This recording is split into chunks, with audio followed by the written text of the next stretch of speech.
We're looking at some algebra, and in this section here we're going to be graphing some lines, I guess you could say. We're not going to get too technical in this until we actually start talking about functions, but we're going to do some basic graphs, and we're going to plot some points, and we're going to draw some circles. We're going to find the distance between 2 points, and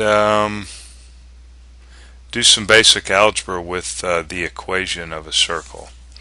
Okay, so that's the story, and that's what we're going to be doing for the next hour or so. Alright, so let's just go right on over to the Cartesian plane here, where we're going to be doing some basic graphing. Okay, so the way this actually works is we've got the, if you've never seen this, this is called the x-axis, and this is the y-axis. I mean, normally that's what we call these. And of course, this is some curve that's been graphed. And the way this reads is, you can see we have a 0, 2, 4, 6. But like for example, okay, this right here, this point right here, and let me just go ahead and plot that point. Okay, let's say the x is 1 and y is 0. So as you can see right here, this is the point on in the Cartesian plane. I'm trying to click on it and it won't let me do it for some reason. There it is. So as you can see here, this is your x coordinate and your y coordinate, 1, 0. It's pretty simple. Okay, and we're just zooming in there. Alright, what about if I said 1, 3? Well, that's actually off the screen. 1, 2. Okay, so we'll bring that down into view here. So as you can see, so we went over 1 unit and then we went up 2. See? Now over here on this side, these are the negative numbers, the integers. And let's plot some stuff here. What about negative 1, 2? As you can see here, so you go over to negative 1 and then you go up to 2, right, in the y direction. Go over in the x direction and up in the y direction. And we'll do 2 negatives. How's that? Okay. So we go over, this negative 1 here represents the x and that represents the y. We go over negative 1 and we go down negative 1. Okay. Now we're talking about integers here, but we could clearly be talking about rational numbers. For example, you got negative 1.2, right, in the decimal form. We could even be doing, let's see if it'll let me do, let's see, square root of 2. Okay, so this is an approximation here, but we even went over the negative square root of 2, which is negative 1.414.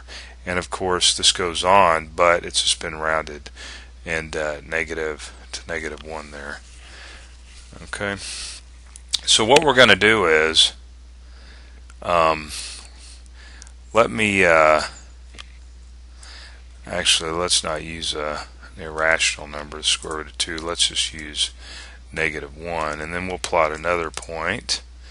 And let's plot 0.5, 0.5, let's say. Okay, so here's 0.5, 0.5. So we went over a half, and then we went up, a half. And what we want to do here is we want to find the distance between these 2 points. You see this? We're going to be finding the distance between these 2 points. Okay, so let's alright, let's we may not use these 2 points, but we'll come up with something here.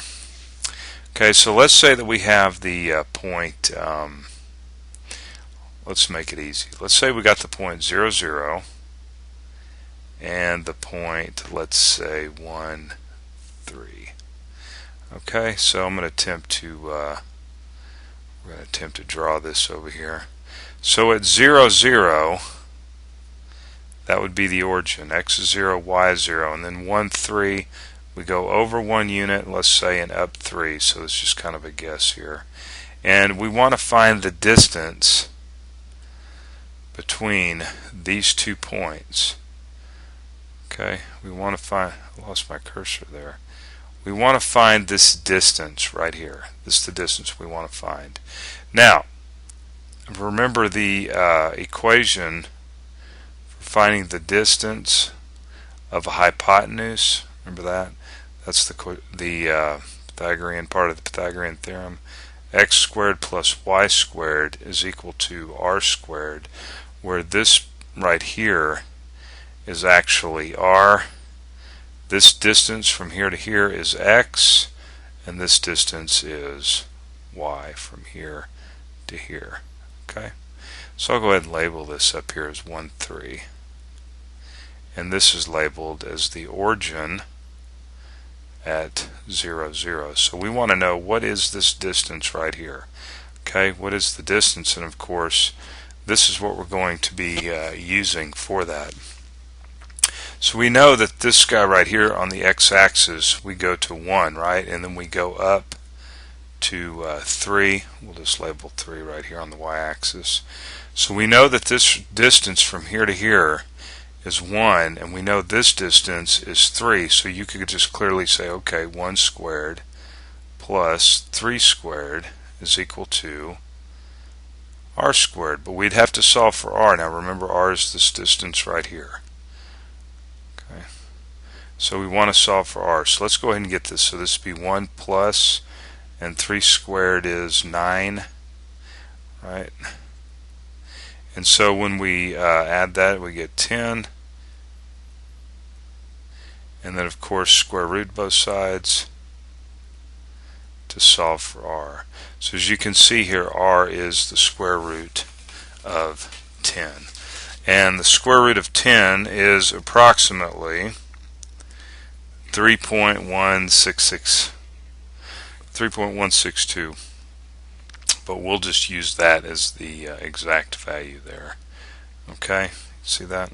So okay, well this was easy because we used 0, 0, and we could just draw a picture right here and determine what x is, and then determine what y is.